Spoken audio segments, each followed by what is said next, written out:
Төркия башкаласы Әнкарада 13 сәгать исәнмесез мөхтәрәм тыңлаучылар. Бүген 2026 елның 29 июнь дүшәмбе көне.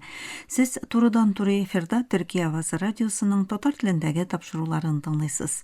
Безнең программа 16 метрлык кыска дулкынның 17615 кГц яшьлыгыннан 42 дәрәҗә көнчыгыш юнәлешендәге Түрксат 3А һәм Түрксат 4А иярченнәре белән 3 тапкыр www.trtdinla.com интернет адресы аша һәм кесә телефоннарының TRT Dinle тыңла кушымтасыннан Вот-Ис радио каналыннан тапшырыла.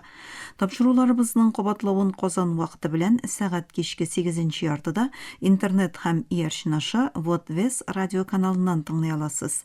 Тапшыруыбызның бүгенге чыгарылышында соңгы хәбәрләрдән соң театр яктылыкка, нурга илтә программасы белән фәннәр докторы Йосыф Алтынышев хәзерләгән Ныгайша нәсихәтләр язмасын тәкъдим итәрбез.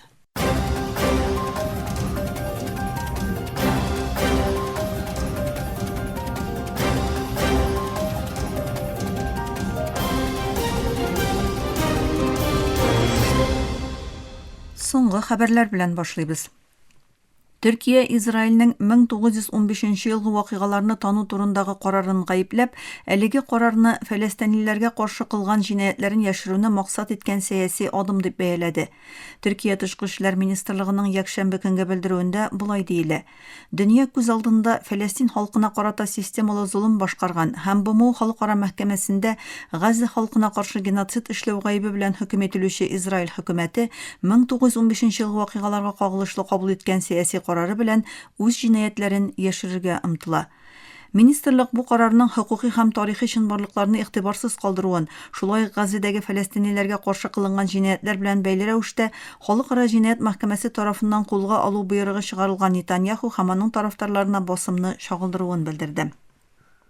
Төркия Израильнең төбәктәге экспансионистик һәм тотрыксызландыручы сәясәтен туктату өчен эшләвен дәвам итәчәген, шулай ук Нетаньяху хөкүмәтен тыныч халыкка карата, аеруча Фәләстин халкына каршы кылынган җинаятьләр өчен җаваплылыкка тартылу өчен тырышлык куячагын җиткерде. 1915 елгы вакыйгаларны геноцид дип тануга каршы булган Төркия аларны ике якта югалтулар кичергән фаҗига дип атый. Әнкара моңа кадәр дә берничә тапкыр бу мәсьәләне тикшерү өчен Төркия һәм Әрмәнстаннан тарихчылар, шулай ук халыкара белгечләрдән торган уртак комиссия төзүне тәкъдим итте. Израиль 2023 елның октябреннән бирле Газада якынча 73 мең фәләстинлене үтерде, 173 меңнән артык кешене яралады. Геноцид төбәктәге гражданлык инфраструктурасының күп өлешен җимерде, ә гуманитар хәл әле дә бик авыр булып кала. Халыкара җинаять мәхкәмәсе 2024 елның 21 ноябрендә Газада кылынган сугыш җинаятләре һәм кешелеккә каршы җинаятләр сәбәпле Нетаньяху һәм элекке саклану министры Йоав Галлантны кулга алу турында боерык чыгарды.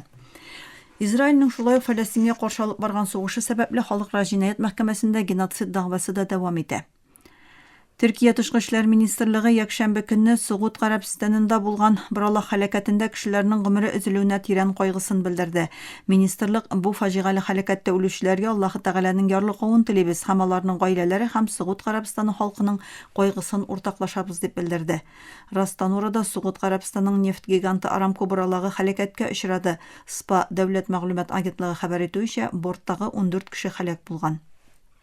СПА Сугуд Гарәбстаны энергетика министрлыгының рәсми чыганагына сылтама белән һәлак булган кешеләрнең барысының да Сугуд Гарәбстаны ватандашлары булуын хәбәр итте.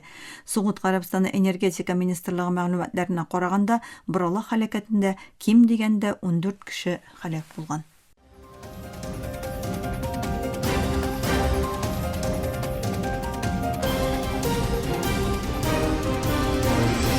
Төркия авазы дулкыннарында соңгы хәбәрләр тыңлыйсыз. Вашингтон һәм Тәһран вакытлыча килешүне бозган яңа үзара һөҗүмнәрдән соң берлешләрне туктату турында килештеләр. Килешүне гамәлгә ашыру буенча техник сөйләшүләр дәвам итәчәк. АКШ рәсми ике якның да хәзерге вакытта киеренкелекне киметәчәген һәм көймәләрнең Ормуз бугазы эчендә һәм аның тирәсендә иркен хәрәкәт итә алачагын әйтте. Шулай ук яклар сишәмбе көнне Катарда Ормуз бугазы килешмәүчәнлеге һәм якын көнчыгыштагы сугышны туктату тырышлыклары турында фикер алышыр дип көтелә. Иран дәүләт матбугаты хәбәр итүенчә, Иран инқилаб сакчылары Кувейт һәм Бахрейндагы 8 АКШ хәрби объектына ракета һәм дрон һөҗүмнәре оештыруын белдерде. Операция Кувейттагы Алия-Сәлам һава базасы инфраструктурасына һәм Бахрейндагы АКШның 5-нче флотына бәйле объектларга юнәлтелгән. Белдерүдә баллистик ракеталар һәм дроннар белән башкарылган һөҗүмнәрнең АКШның Сирих һәм Киш утрауларында Иран объектларына соңгы һөҗүмнәренә җавап буларак ясалуы әйтелә. Сәламәтлек саклау чыганагы мәгълүматларына караганда, Израильнең Газзага соңгы һөҗүмнәрендә 4 фәләстинле, шул исәптән 1 бала һәлак булган һәм 5 кеше яраланган. Бу һөҗүмнәр узган елның октябреннән бирле гамәлдә булган утны туктатуны тагын бер тапкыр бузуны күрсәтә. Рәсми затлар мәгълүматларына караганда, 2025 елның 10 октябрендә утны туктату режимы көченә кергәннән бирле Израиль һөҗүмнәрендә ким дигәндә 1041 кеше һәлак булган һәм 3372 кеше яраланган. Пакистан илешендәге берничә үлемчел һөҗүмгә җавап итеп, Әфганстанның көнчыгышындагы сугышчылар ныгытмаларына һава һөҗүмнәре һәм җиристе операциялары үткәрүен һәм анда 29 сугышчының үтерелүен белдерде. Мәгълүмат министры Аттаулла Тарар Пактика һәм Кунар провинцияларындагы 3 объектның төгәл һөҗүмнәр белән юк ителүен әйтте. Тарар шулай ук операция кысаларында Пакистан-Әфганстан шиге буйлап күзләүгә нигезләнгән җиристе операциялары үткәрелүен белдерде. Авропадагы үтергеч эсселек көнчыгышка таба күчкәндә, аеруча Франция һәм Бельгиядә төндә күзәтелгән кыска вакытлы давыллар вакытлыча хәлне җиңеләйтсә дә, кыйтга күләмендә йөзләрчә миллион кеше экстремаль эсселек белән көрәшүен дәвам итә. Якшәмбе көнне үзәк һәм көнчыгыш Авропада температура югары булып калды. Чехия, Венгрия һәм Польшада эссе һава сакланды һәм берничә температура рекорды яңартылды. Көндез Авропа күләмендә 35 градустан югары температура ким дигәндә 191 миллион кешегә тәэсир итәчәк. Мөхтәрәм тыңлаучылар, сез Төркия авазы тулкыннарында соңгы хәбәрләр белән таныштыгыз.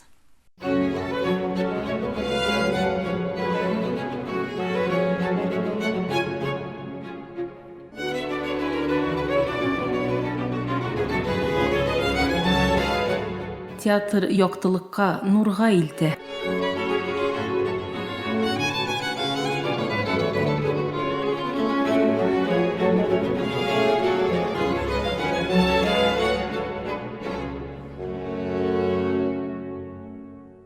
Мөхтәрәм тыңлаучылар, театр яктылыкка, нурга илтә тапшыру тизмәбезнең бүгенге чыгарылышында танылган казак драматургы Мөхтар Әвәзов һәм аның театр мирасы турында сүз алып барабыз.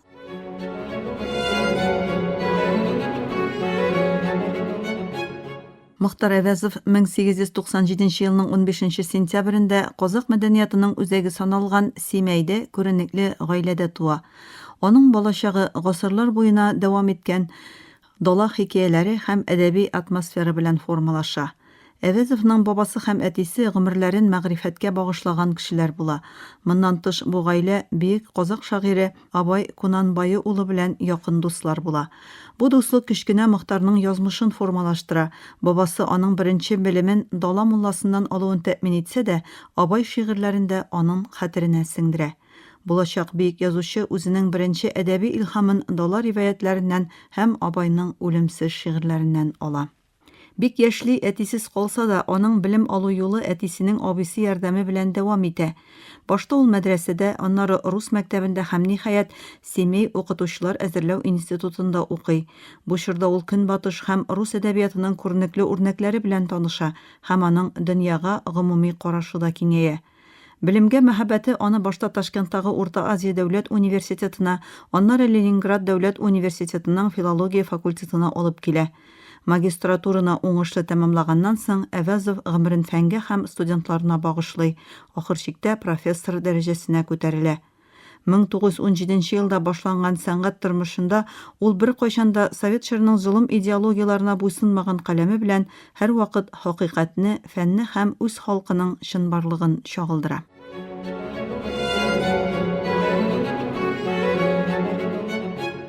Козак театры тарихының башлануы һәм үсеше турыдан-туры бу өлкәнең һәр тармагында әйдәп баручы булган Дахи Мөхтәр Әвәзов белән бәйле.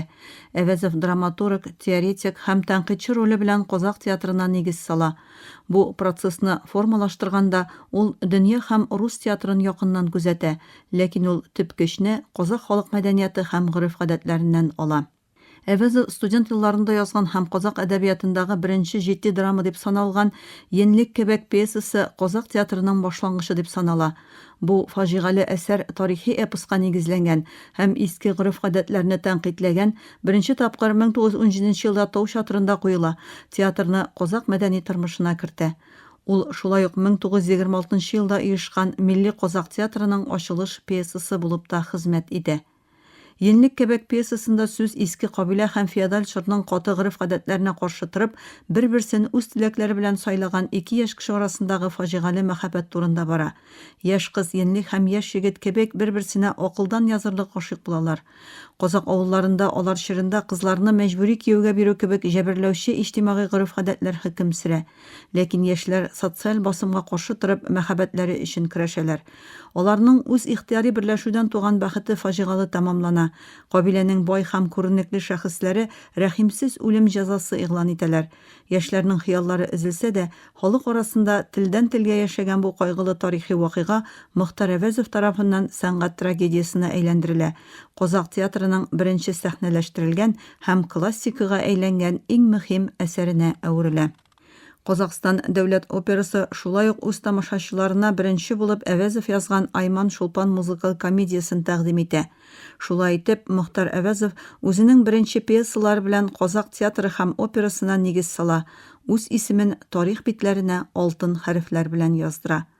Танылган язучы Сабит Муканов әйткәнчә, Казак театрының чын юлы Әвәзовның җәмгыятькә тирән йогынты ясаган шундый җитди пьесаларыннан башлана.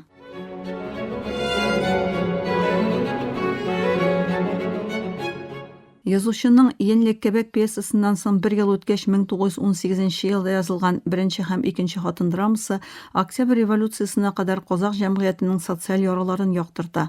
Әсәрдә патриархаль җырның иң зур тупикларының берсе булган полигамия һәм күп хатынлылык традициясенең гаилә тормышына фаҗигале һәм тискәре нәтиҗәләре күрсәтелә.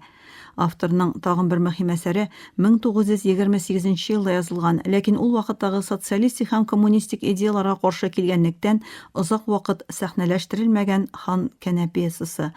Ярты гасырга якын цензура астында калган һәм бары тик 1983 елда гына рөхсәт бирелгән бу әсәр Кәнә Сарыханның милли көрәш юлындагы гысьяннары, Казак тарихының тирән тамырлы мәсьәләләре һәм шул чорның социаль конфликтлары турында сөйли. Әвәзовның сәнгать осталыгын һәм милли азатлык идеалын иң көчле чагылдырган әсәре Төнге тавыш пьесасы. Бу пьеса 1916 елгы бей һәм тарихи күтәрелеш турында сөйли. Ул вакытта патша хөкүмәте Беренче Бөтендөнья сугышы вакытында Казак яшьләрен мәҗбүри рәвештә фронтка чакыра. Автор әдәбиятында бик аерым урын алып торган Абай пьесасы мәшһүр фикер иясе Абайның театрдагы беренче көчле хәбәрчесе булып тора. Бу әсәрдә Әвәзов Абай образы аша заманчалыкны, белемне, инновацияны, демократияны һәм зыялы шәхесне символлаштыра. Кыскасы, Мөхтәр Әвәзов темалары гомумән алганда тарихи вакыйгалардан һәм социаль проблемалардан алынган пьесалары белән театрны үз халкының бәйсезлек һәм мәгърифәт өчен көрәшенең иң көчле тавышына әйләндерүгә ирешә. Мөхтәрәм тыңлаучылар, театр яктылыкка, нурга илтә тапшыру тизмәбезнең бүгенге чыгарылышында театрны үз халкының бәйсезлек һәм мәгърифәт өчен көрәшенең иң көчле тавышына әйләндергән танылган Казак драматургы Мөхтәр Әвәзов турында сүз алып бардык. Киләсе тапшыруда күрешкәнгә кадәр исән, имин булыгыз.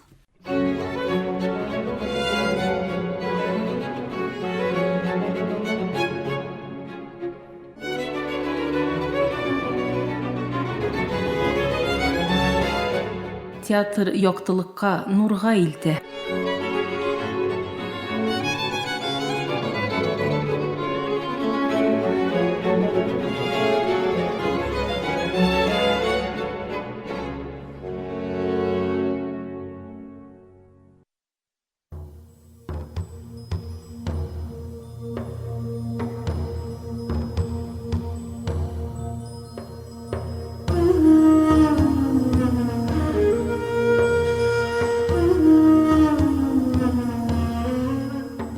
Turgayça nasihatler.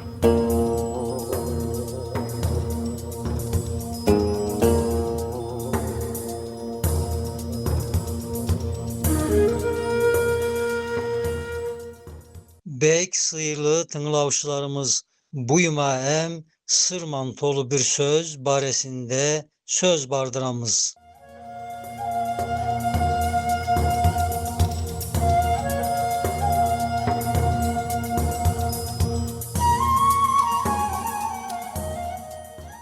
Sır mantolu em şetsiz hakikatlar kaznası Bismillah'tın sırları baresinde aytılgan manelerdin bir kesege em nav aytılganlar bolgan.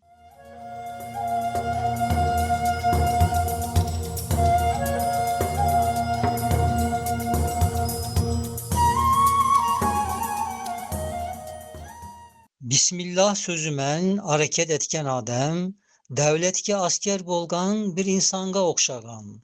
Sosu asker erkimden eş tartınmay, em korkmay, kanun devlet namına hareket eteberip, bir basına bek yükön em bek köbislerde etken.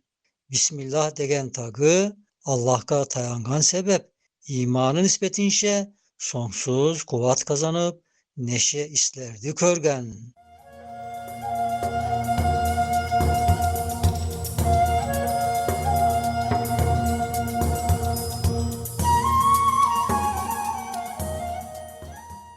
Sözlerimizдің basında savlay makluk ne bolsa al tilimen bärisinin Bismillah degenini aytıp bildirgen edik. Sosu kaytip bolarken dep eger soralsa, misal bolsa bir adem kelip bir kaladın halkını zormunan bir orunga aketse, em zormunan islerde bärisini isletse, sosu alden anlaşılgan navadem tek basına özünün kuvatıman hareket etmegen. Bolsa ol adem özü bir asker bolup devlet padşah namına hareket etken sebep onşa isti ettirgen.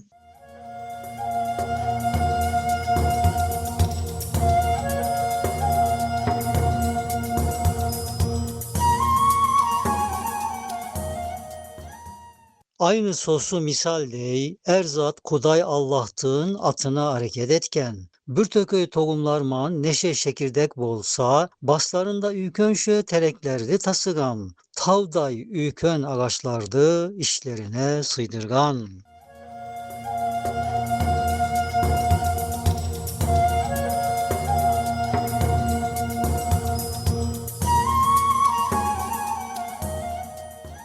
Em bir meyvalı terek, Bismillah de rahmettin kaznasının meyvasıman tallarını tolturup aldımızga uzatkan.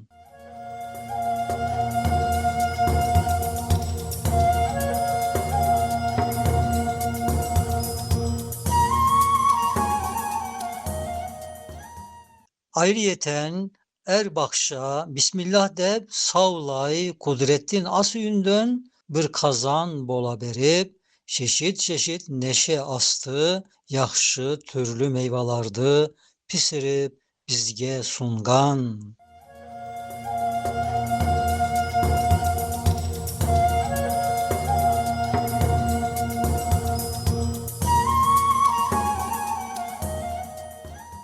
Er bir sıyır, tüye, koy, em eşkidey, mübarek yanvarlardın bərisi, Bismillah de baytkan, rahmettin bulağından süt çeşmesi bolup bəri, rızkımızdı yetkergen. Kudayımız namına en yaxşı, en taza, aynı yaşav suunday bir gıdadı, bizlerdin ağzına ağıstkan.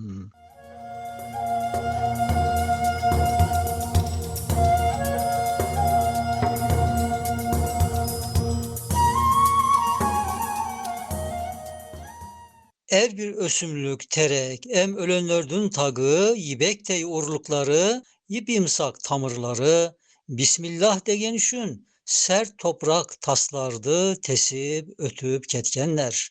Allah Rahman namına deb öskönleri sebep, berizat olarga moyunlarını iyigen, hizmetlerine kirgen.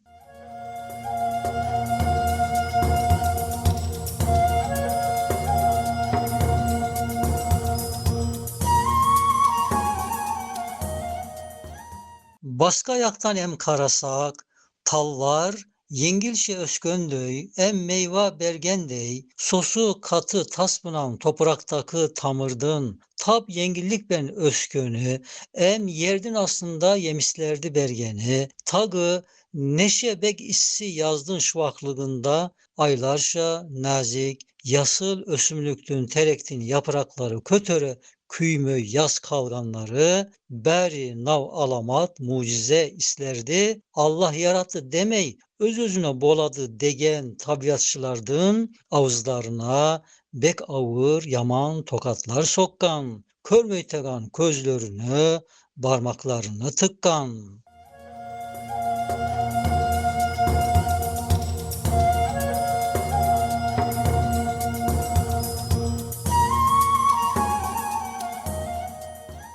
So mucize allermen inanmagan ademge nav manedem aytkan. En köp senin sengenin katılık ban issilik emir aslında turgan. Nege dese yibekte yimsak urluk tamırlar er birevi Hz. Musa'nın asasınday Allah emrine uyup tastı, tesip, ötken.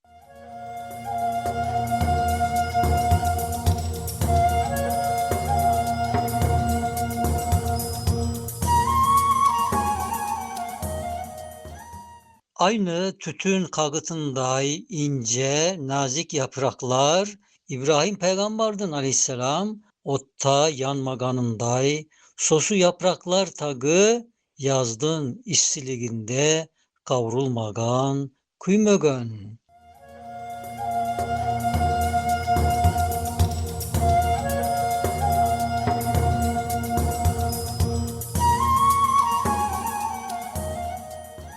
Mine nav allerden anlaşılgan bir mane, bari zatlar Bismillah deb Allah'a tayanadı. Etken bari isini hak atıman etedi. Madem erzat al tilimen Bismillah deb aytadı, Allah atına onun nimetlerini bizge akeleberi beredi, bizler tagı Bismillah degenimiz keregedi. Başkalarga bergenimiz de Allah atına berip, tagı Allah atıman alganımız keregedi. Nav sebepten Allah'tın atına bermeytegan Kuday esine gelmez kapillerdin bergenini almaganımız keregedi.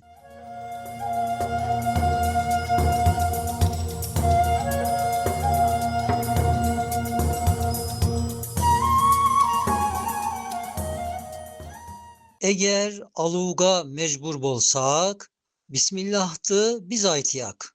Onun kolu üstünde Kudaydın rahmetini em beri nimetlerdi Allah'tın bergenini körgünümüz keregedi. Sağlık bankalınız.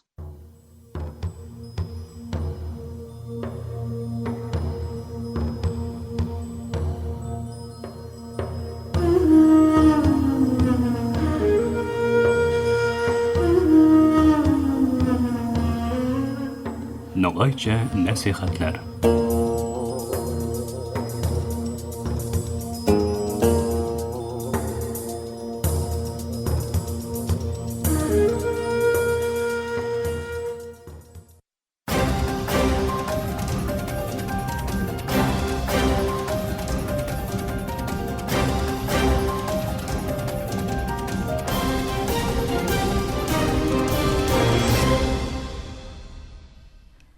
Muhterem tыңлаучылар, Türkiye Avaz Radiosu'nun Tatar tilindəgi tapşırıqları şuşының белән ахырына якынлашты. Әлегә без сезнең белән саубуллашабыз, эфирда киләсе очрашуга кадәр.